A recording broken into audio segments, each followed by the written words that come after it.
Avant-dernier volet de la revue des réalisations des clubs.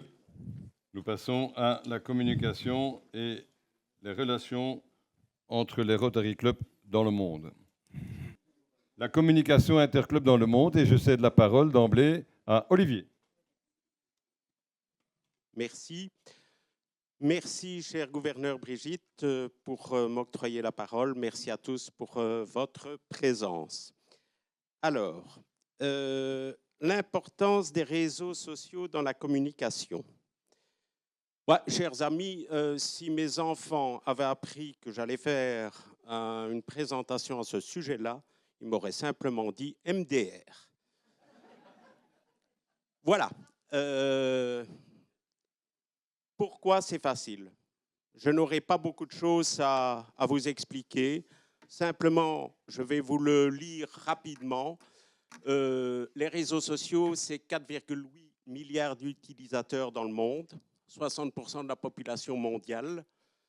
Et chaque personne passe environ 2h20 sur les réseaux sociaux. Alors, pas forcément en étant très actif, mais en y jetant des coups d'œil. Mais je vous laisse tirer les conclusions. Si vous pensez qu'on peut se passer de 60% de la population mondiale pour notre recrutement et d'une activité qui occupe les gens pendant plus de 2 heures par jour, à ce moment-là, vous pouvez prendre un break. Si vous pensez que c'est quand même intéressant d'y regarder, nous allons faire une étape de plus. Voilà.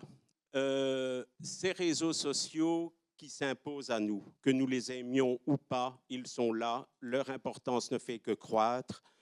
Voilà ce qu'ils peuvent nous apporter. Augmenter la notoriété, clarifier la communication.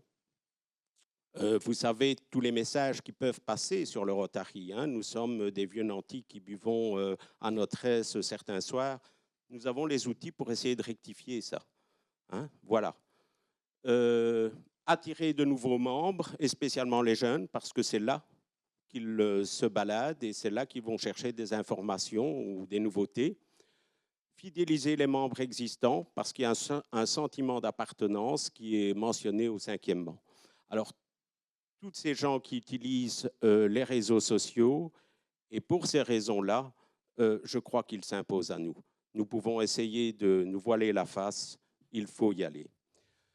Juste un mot pour les spécificités pour le club de Senef. On n'a pas été simplement sur les réseaux sociaux parce qu'ils s'imposent à nous et pour la visibilité, mais dans le cadre d'une démarche visant à recruter de nouveaux membres.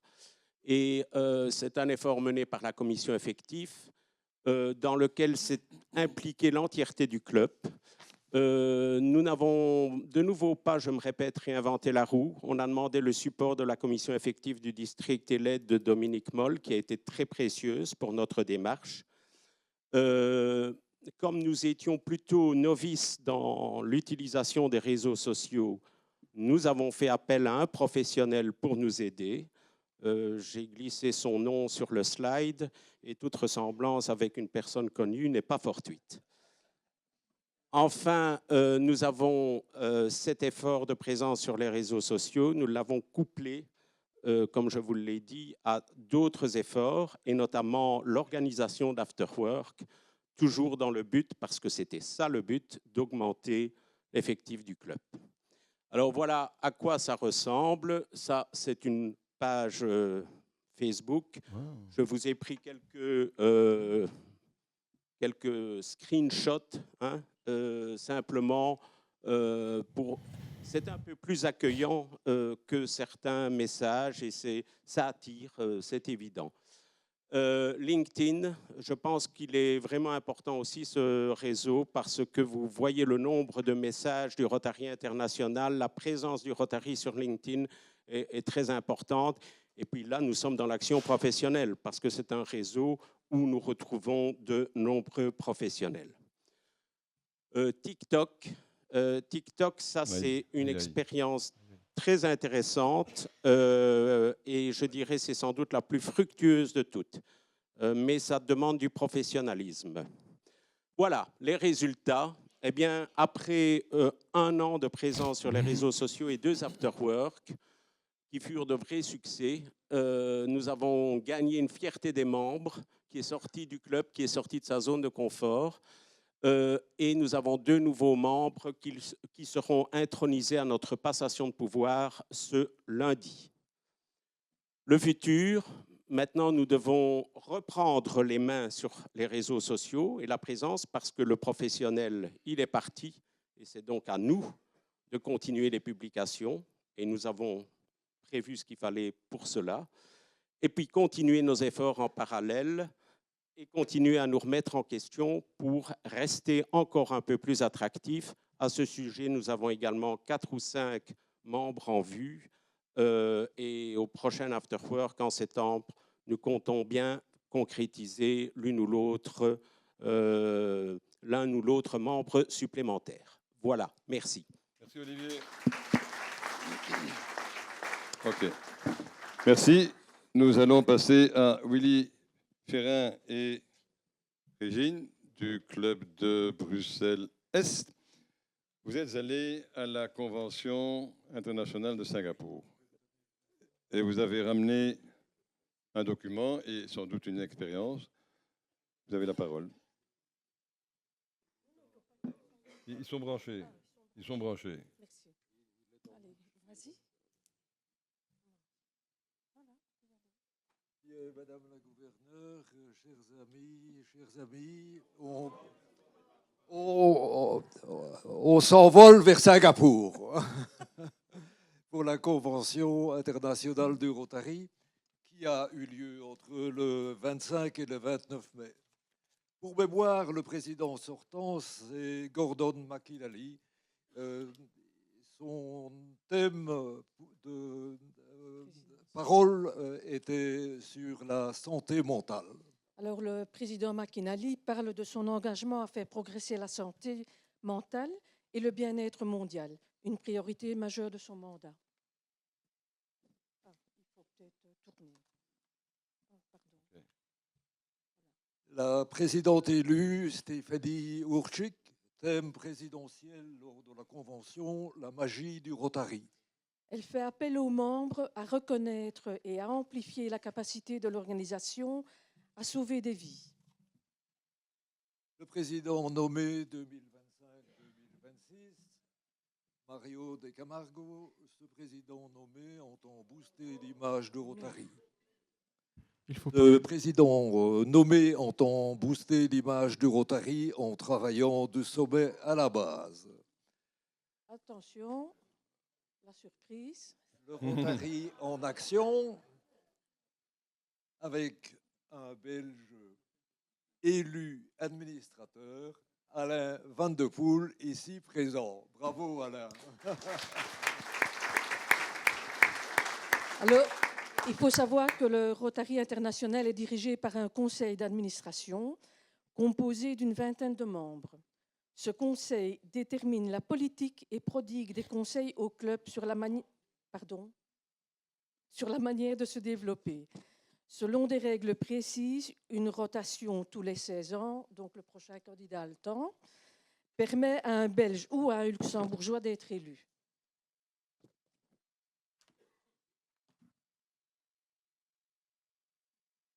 Un des temps forts de la Convention, c'est toujours la cérémonie des drapeaux. En particulier, il est très émotionnant de voir quand le drapeau belge apparaît entre les 200 autres drapeaux qui défilent. Et un autre temps fort est aussi le discours inaugural du président McInally sur son engagement relatif aux problèmes de santé mentale, qui est un sujet qui lui est très cher, je pense. La Convention s'articule sur les différents... Il faut parler. Micro. Oui. Le maintien et l'adhésion de nouveaux membres, la santé mentale, on vient d'en parler, la fin de la polio, bien sûr, et l'hygiène. Il y a évidemment beaucoup de séances de travail.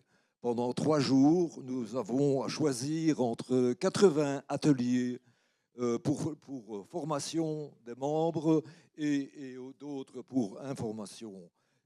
C'est très, très prenant et il est difficile de choisir parmi tous ces ateliers parce qu'ils sont tous très intéressants. Alors, si on regarde ce petit graphique qu'on a pris lors d'un atelier, globalement, le nombre des membres au sein du Rotary diminue. À ce propos, le président nommé Mario de Camargo dit ceci: le Rotary est aujourd'hui confronté à une forte concurrence pour attirer les nouveaux membres et les fonds. Nous devons rajeunir la marque, en particulier dans certaines régions. Il n'a pas cité lesquelles. Le président McInally pense que la meilleure façon d'accroître l'effectif est l'implication. L'engagement sur les réseaux sociaux renforcera la marque du Rotary. La fin de la polio dans le monde et un nouveau défi, le paludisme. Alors là, on a eu une vidéo de Bill Gates qui dit et qui insiste en disant « l'impossible devient possible ». Dans ce message, il nous dit que le partenariat de la Fondation Gates avec le Rotary a été essentiel pour lutter contre la polio. C'est la raison pour laquelle la Fondation Bill Gates prolonge sa contrepartie afin que chaque dollar levé par le Rotary en reçoive 2 de plus. Il dit aussi « je crois qu'ensemble, nous pouvons faire de l'éradication une réalité ». Alors, oui, il parle aussi de ce partenariat avec le Rotary qui est un des plus importants. On ne rit pas. L'hygiène par le docteur Jacques Smith. Sim. Alors, le docteur Jacques Sim est également surnommé Mr. Toilet pour les anglophones. C'est un entrepreneur et philanthrope singapourien. En brisant le tabou sur le thème des toilettes, il sensibilise les populations à l'amélioration de l'assainissement. L'absence d'accès à des sanitaires propres, qui concerne 2,5 milliards de personnes, est une cause de décès dans le tiers-monde. Son action a été approuvée par les Nations Unies en 2013.